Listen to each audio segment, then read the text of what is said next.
Assalamualaikum warahmatullahi taala wabarakatuh. Alhamdulillah tuan-tuan yang mulia Allah SWT. Syukur pada Allah SWT. Allah SWT masih bagi kesempatan dapat pijak kaki balik ke Malaysia.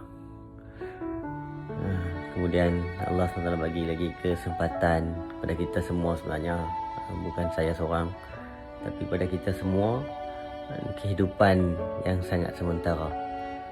Di dalam kehidupan sangat sementara ni, Allah SWT nak kita usahakan bagaimana kehidupan kita mengikuti kehidupan yang Allah SWT suka, kehidupan yang menyebabkan keredaan Allah, kehidupan yang mana menyebabkan kesukaan Allah, menyebabkan adanya pandangan rahmat Allah SWT terhadap kita.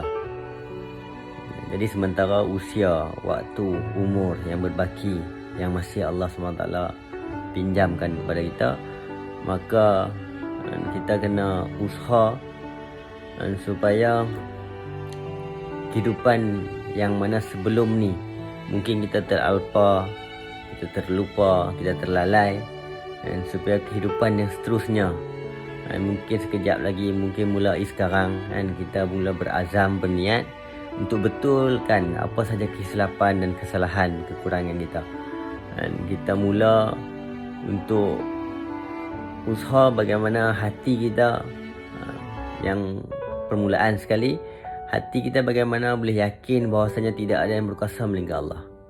Yang ni yang utama. Apa saja yang berlaku ni adalah berlaku dengan kehendak Allah. Tidak ada perkara yang berlaku dengan sendirinya, ataupun bangkit ataupun hidup mati dengan sendirinya, tidak ada, melainkan Allah. Melainkan Allah SWT yang buat segala-galanya. Dan semua ni berlaku dengan kehendak Allah SWT. Dan apa yang berlaku, hidup mati, dan sakit, demam, dan sesama, sakit kepala, batuk, kaya, miskin, muda, hatta Nabi SAW beritahu, dan kebodohan dan kecerdikan satu-satu orang tu pun takdir yang ditetapkan oleh Allah Subhanahu Wa Taala.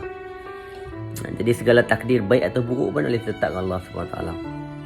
Maka kita kena usaha supaya tanamkan keyakinan dalam hati kita, tidak ada perkara yang berlaku melainkan dengan kehendak Allah. Selain pada Allah langsung tidak ada kuasa.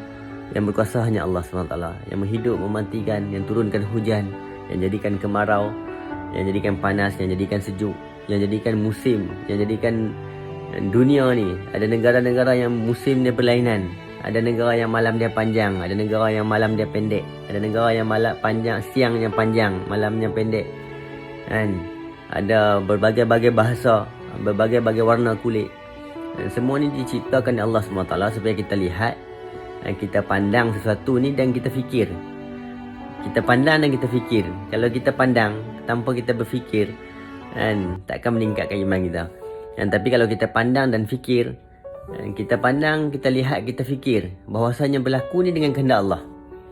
Dan Allah jadikan pokok, kemudian yang takbir pokok, yang sedut baja, yang sedut air, kan, daripada dalam tanah dan sebagainya, yang keluarkan buah daripada pokok tu bukan keupayaan pokok tu sendiri, kan, tetapi dengan kudrat Allah SWT. Begitu juga manusia, Allah jadikan manusia bukan keupayaan manusia untuk degupkan jantung, kan, ataupun untuk edarkan, untuk gerakkan darah dalam badan dia sendiri, bukan keupayaan dia, kan, bukan kemampuan kita untuk kelipkan mata, untuk gerakkan lidah dan mulut, bukan keupayaan kita.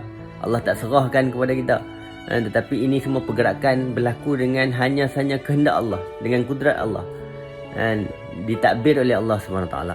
Jadi kita mau usaha keyakinan ni berkali-kali kita kena mau cakap, dan tambah-tambah sekarang tuan-tuan dimuliakan Allah SWT, ibu-ibu, bapa-bapa yang dimuliakan Allah, waktu sekarang ni banyak masa kita di rumah, jadi bersama anak dan isteri kita banyak cakap perkara ni. Dan daripada kita banyak cakap perkara yang sedang berlaku, tak akan jadi manfaat apa-apa kepada iman kita. Dan tapi kita mau usaha supaya kita banyak cakap tentang kudrat Allah. Allah yang buat segala-galanya. Dan Allah yang buat segala-galanya. Selain daripada Allah tak boleh buat apa-apa. Dan jika Allah berkehendak, Allah boleh lakukan apa sahaja. Jadi kita mau betulkan yakin kita, hati kita. Dan kita janganlah berlebihan dalam apa-apa perkara pun, kita jangan berlebihan. Dan jangan kita takut yang berlebihan. Dan jangan kita rungsing, risau yang berlebihan. Dan jangan kita seronok berlebihan. Apa saja pun jangan berlebihan, bersederhana. Dan kita yakinlah dalam hati kita, semua yang Allah buat ni ada hikmah, ada kebaikan. Di sebalik apa yang Allah buat ni ada kebaikan. Jadi insya-Allah sama-sama kita renung, kita fikir, kita risau, kita muhasabah. Setiap waktu yang Allah pinjamkan kepada kita, yang Allah SWT masih bagi ruang peluang pada kita ni, kita bertaubat atas segala dosa, kesalahan, kealpaan kita. Mata kita, telinga kita, lidah kita banyak buat maksiat pada Allah. Pergerakan kita, harta kita banyak gunakan bukan di jalan yang Allah kehendaki, Allah sukai. Jadi di dalam masa tempoh yang kita masih berbaki dalam kehidupan ni, kita gunakanlah sebaiknya. Kita taubatlah, istighfarlah dosa-dosa kita. Kita betulkan kehidupan kita. Yang mana sembahyang sebelum ni kita kadang-kadang menghimpunkan 2 sembahyang dalam satu masa. Zuhur dan asar kita buat dalam satu masa. Kalau orang yang musafir, itu lain cerita tapi ni sebab keperluan, sebab berniaga, sebab kerja, kita lalai kita lewatkan sembahyang kita. Kita taubat, istighfar kepada Allah SWT. Kita betulkan keadaan ni. Yang masih belum tutup aurat, saya merayu dan menyeru supaya kita sama-sama tutup aurat dengan sebaik mungkin, supaya dapat menarik rahmat Allah SWT, kesukaan Allah. Yang mana masih lagi bersengketa, yang masih lagi tidak bertegur sapa dengan jiran, dengan saudara mara, dengan mak ayah. Kita cepat-cepat minta maaf. Walaupun kita sebenarnya kadang-kadang ada satu masa bukan kesalahan kita, mungkin salah faham dan sebagainya, maka kita, apa salahnya kita berlapang dada, kita rendahkan keegoan kita, kita tundukkan keegoan kita, kita minta maaf. Supaya apa tuan-tuan dan mula, ibu-ibu, bapa-bapa, supaya apa? Kita usaha untuk menarik rahmat Allah. Sekarang kemukaan Allah SWT, kita takut Allah SWT pandang kita dengan keadaan kemarahan. Jadi macam mana nak redakan kemarahan Allah, supaya Allah angkat semua musibah yang sedang berlaku? Satu cara saja, supaya kita buat amalan yang disukai oleh Allah SWT. Kita eratkan semula silaturahim, kita sambung semula hubungan antara keluarga, antara jiran-jiran. Kita bermaaf-maafan, bukan nak tunggu hari raya baru kita minta maaf. Raya puasa, raya korban, minta maaf, kita hantar WhatsApp, tak salah, bagus. Alhamdulillah, satu perbuatan yang sangat dipuji, yang sangat baik. Tapi lebih baik kalau kita buat perkara ni setiap masa. Sebelum tidur kita maafkan setiap orang.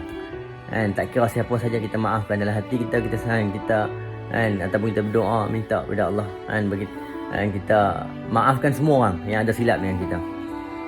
Jadi supaya apa? Supaya kita dapat menarik rahmat Allah. Kita hidupkan semula amalan-amalan dalam rumah, sembahyang, zikir, bacaan-bacaan hadis di rumah kita.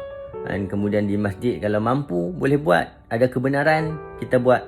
Kalau tak mampu, tak boleh buat, kita hidupkan di mana, di rumah, di tempat-tempat yang kita tetapkan. Dan kita perbetulkan segala muamalat kita, muasyarat kita. Jadi lebih kuranglah, insya-Allah kita sama-sama share dan kongsi, insya-Allah. Semoga menjadi manfaat, insya-Allah, untuk saya terlebih-lebih lagi. Orang yang cakap, semoga Allah bagi taufik untuk amal, insya-Allah. Assalamualaikum.